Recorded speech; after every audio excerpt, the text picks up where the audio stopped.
Hello friends, welcome back to the new fangled competition classes. आप सभी का स्वागत है न्यू फैंगल्ड कंपटीशन क्लासेस के अंदर। जैसा कि बेटा आपने थंबनेल में पढ़ लिया होगा, आज के इस वीडियो के अंदर बेटा मैं आपको ऐसे दो क्वेश्चंस करवाने वाली हूं जो आपके फरवरी 2026 के पेपर में पूछे गए हैं, यानी कि जो लेटेस्ट क्वेश्चन है। और ये क्वेश्चन जो है वो बेटा आपके वर्क एंड एनर्जी के ऊपर बेस्ड है, जिसमें ज्यादातर बच्चे कंफ्यूज रहते हैं। तो आज मैं आपको बताऊंगी इस तरह के क्वेश्चंस को हम कैसे सॉल्व करने वाले हैं। दो क्वेश्चंस हैं, ध्यान से सुनिएगा। छोटी सी वीडियो है बट बहुत इंपॉर्टेंट वीडियो है, क्योंकि अब जो एग्जामिनर्स हैं वो इस टॉपिक में से आपको बेटा क्वेश्चंस देने स्टार्ट कर दिए हैं। तो आइए देखते हैं पहला क्वेश्चन क्या है। पहला क्वेश्चन है, an object can have non zero. अगर बेटा वो बोल रहे हैं नॉन जीरो, इसका मतलब है कि वहां पे कुछ ना कुछ एनर्जी होगी। Object can have non zero mechanical energy. ये कहते हैं कि एक ऑब्जेक्ट है, उसकी जो मैकेनिकल एनर्जी है वो नॉन जीरो होगी। नॉन जीरो मतलब कि जीरो नहीं होगी, बट उसका जो मोमेंटम है वो जीरो हो सकता है। तो आइए देखते हैं इस स्टेटमेंट को कि सही है या गलत है। इसको समझने के लिए आपको पहले ये समझना होगा कि जो मैकेनिकल एनर्जी होती है वो क्या होती है। बेटा मैकेनिकल एनर्जी जो होती है वो आपकी काइनेटिक एनर्जी और पोटेंशियल एनर्जी, इन दोनों को मिला के बनती है। क्या? Kinetic energy plus potential energy, इनको मिला के बनती है। ठीक है। अब एक बात बताइए, काइनेटिक एनर्जी का बेटा फॉर्मूला होता है हाफ mv² प्लस, और पोटेंशियल एनर्जी का फॉर्मूला होता है mgh। ठीक। अब एक बात इन्होंने बोली है मोमेंटम। देखिए यहाँ पे वर्ड आया मोमेंटम, जीरो मोमेंटम। मोमेंटम का बेटा आपको फॉर्मूला पता होना चाहिए कि m into dot V vector. ठीक। अब ये मोमेंटम कब जीरो होगा? बेटा ये मोमेंटम जब जीरो होगा जब हमारी वेलोसिटी जीरो होगी, क्योंकि मास हमारा जीरो हो नहीं सकता। मोमेंटम कब जीरो होगा? जब मेरी वेलोसिटी जीरो होगी। तो अगर मेरी वेलोसिटी जीरो है तो मोमेंटम भी क्या है मेरा? जीरो है।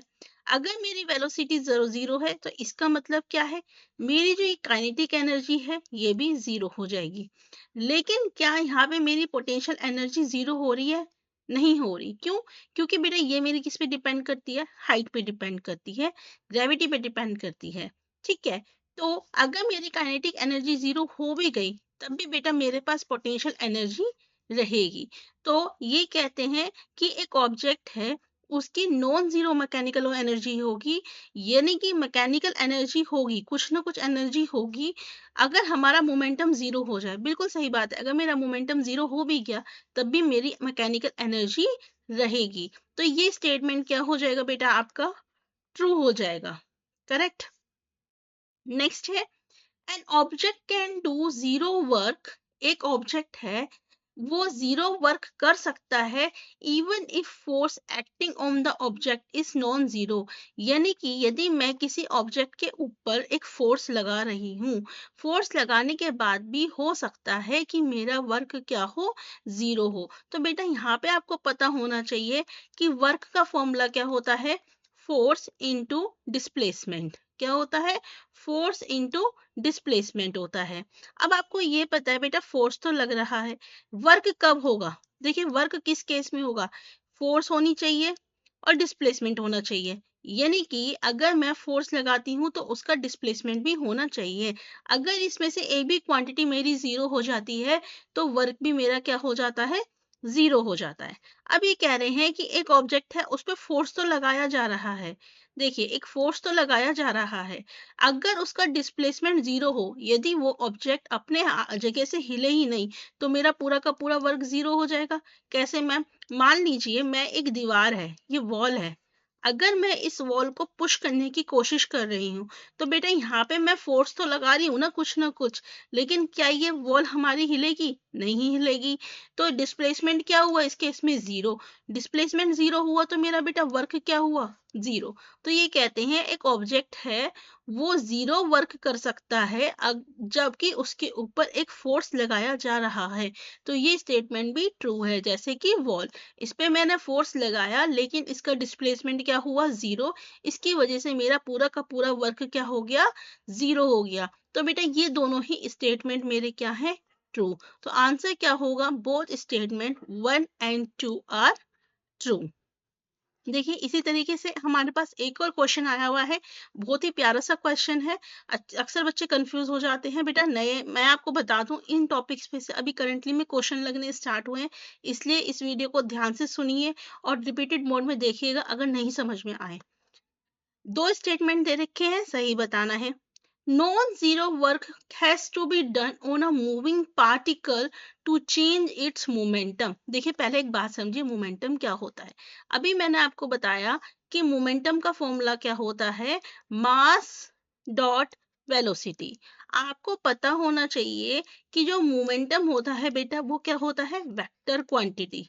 क्या होती है, मोमेंटम वेक्टर क्वांटिटी होती है। यानी कि वेक्टर क्वांटिटी का मतलब क्या होता है, जो किस चीज पे डिपेंड करती है, मैग्नीट्यूड पर भी और डायरेक्शन पे भी। सिर्फ मैग्नीट्यूड पे डिपेंड नहीं करती, मैग्नीट्यूड और डायरेक्शन दोनों पे डिपेंड करती है वेक्टर क्वांटिटी। अब एक बात समझिए, ये कहते हैं non zero work has to be done on a moving particle. एक पार्टिकल देखिए मूव कर रहा है, ठीक है, एक पार्टिकल मूव कर रहा है। अगर मुझे इसका मोमेंटम चेंज करना है, यानी कि मुझे अगर इसकी वेलोसिटी चेंज करनी है, तो बेटा इस केस में मुझे फोर्स तो चाहिए, ठीक है, यहाँ पे मेरे को वर्क चाहिए, तभी तो मैं उसकी वेलोसिटी चेंज कर सकती हूँ। अगर हमारा लीनियर पाथ पे चल रहा है, भाई एक बॉल है, ये चले जा रही है चले जा रही है चले जा रही है, तो जितनी वेलोसिटी इसकी यहाँ थी उतनी वेलोसिटी इसकी यहाँ रहेगी, मान लीजिए 5 है। तो अगर मुझे इसकी वेलोसिटी चेंज करनी है तो मुझे इसे फोर्स देना पड़ेगा, तभी चेंज होएगी, तो मोमेंटम भी चेंज होगा। तो इस केस में तो बेटा ये सही बात है कि अगर मुझे स्पीड को चेंज करना है, मैग्नीट्यूड को चेंज करना है, तो वर्क डन होगा यहाँ पे। लेकिन अगर मेरा एक पार्टिकल है, ठीक है, अगर मेरा एक पार्टिकल है बेटा, ये जो पार्टिकल है, आप एक बात बताइए, ये पार्टिकल अगर एक सर्कुलर मोशन में चल रहा है, तो मेरा बेटा हर सर्कुलर मोशन के हर पॉइंट पे इसकी क्या हो रही है बेटा, डायरेक्शन क्या हो रही है, चेंज हो रही है। हर पॉइंट पे क्या हो रही है, डायरेक्शन चेंज हो रही है। और बेटा जब हर पॉइंट पे डायरेक्शन चेंज हो रही है, तो इस केस में बेटा क्या हो रहा है, हमारी वेलोसिटी चेंज हो रही है। और जब वेलोसिटी चेंज हो रही है तो इसका मतलब क्या है, मोमेंटम चेंज हो रहा है विदाउट एनी डूइंग वर्क। तो ये स्टेटमेंट क्या हो जाएगा, फॉल्स। ये कहते हैं कि हमारे को काम करना ही पड़ेगा अगर हमें मोमेंटम को चेंज करना है एक मूविंग पार्टिकल के लिए। तो देखिए अगर मैं एक लीनियर पाथ पे जाऊं, तो यहाँ पे मूविंग पार्टिकल का मेरे को मोमेंटम चेंज करने के लिए वर्क की जरूरत है। लेकिन अगर मैं इसी चीज को सर्कुलर पाथ पे दूं, तो बेटा सर्कुलर पाथ में क्या होगा, हमारे हर पॉइंट पे इसकी डायरेक्शन चेंज होगी और अंदर की तरफ एक क्या लगेगा, सेंट्रीपिटल फोर्स लगेगा। तो इसलिए इसका बेटा हर पॉइंट पे वेलोसिटी चेंज हो रही है, वेलोसिटी चेंज हो रही है, तो इसका मतलब क्या है, इसका मोमेंटम भी चेंज हो रहा है। तो ये स्टेटमेंट क्या हो जाएगा आपका, फॉल्स हो जाएगा। नेक्स्ट है, ठीक है, क्योंकि बेटा याद रखिएगा वर्क का फॉर्मूला क्या होता है, फोर्स इनटू डिस्प्लेसमेंट। ठीक है, फोर्स इनटू डिस्प्लेसमेंट। नेक्स्ट क्या है, to change the momentum of a particle. ये कहते हैं अगर मुझे पार्टिकल का मोमेंटम चेंज करना है, a non zero net force should act on it. तो बेटा आपको ये पता होना चाहिए कि न्यूटन्स के सेकंड लॉ के अकॉर्डिंग जो नेट फोर्स होता है वो किसके इक्वल होता है, चेंज इन मोमेंटम के इक्वल होता है। न्यूटन्स के सेकंड लॉ के अकॉर्डिंग चेंज जो नेट फोर्स होता है वो चेंज इन मोमेंटम के इक्वल होता है। तो ये कहते हैं कि अगर मेरे को मोमेंटम जो है पार्टिकल का चेंज करना है, तो उसके ऊपर नॉन जीरो नेट फोर्स होनी चाहिए। बिल्कुल सही बात है, अगर मेरा फोर्स जीरो हो जाएगा तो मोमेंटम में चेंज नहीं आएगा, अगर फोर्स मेरा नॉन जीरो होगा बेटा तभी मोमेंटम में चेंज आएगा। तो स्टेटमेंट ये वाला क्या हो जाएगा, ट्रू। तो बेटा स्टेटमेंट वन मेरा फॉल्स है और स्टेटमेंट ट्रू मेरा क्या है, सॉरी, स्टेटमेंट वन मेरा फॉल्स है और स्टेटमेंट टू मेरा क्या है, ट्रू है। ठीक है, अब एक और है बेटा, बहुत अच्छा सा क्वेश्चन है। ये कहते हैं एक बॉडी है जिसका लीनियर मोमेंटम क्या है, p ऑफ मास m। तो बेटा आपको पता है मोमेंटम का फॉर्मूला क्या होता है, m/v।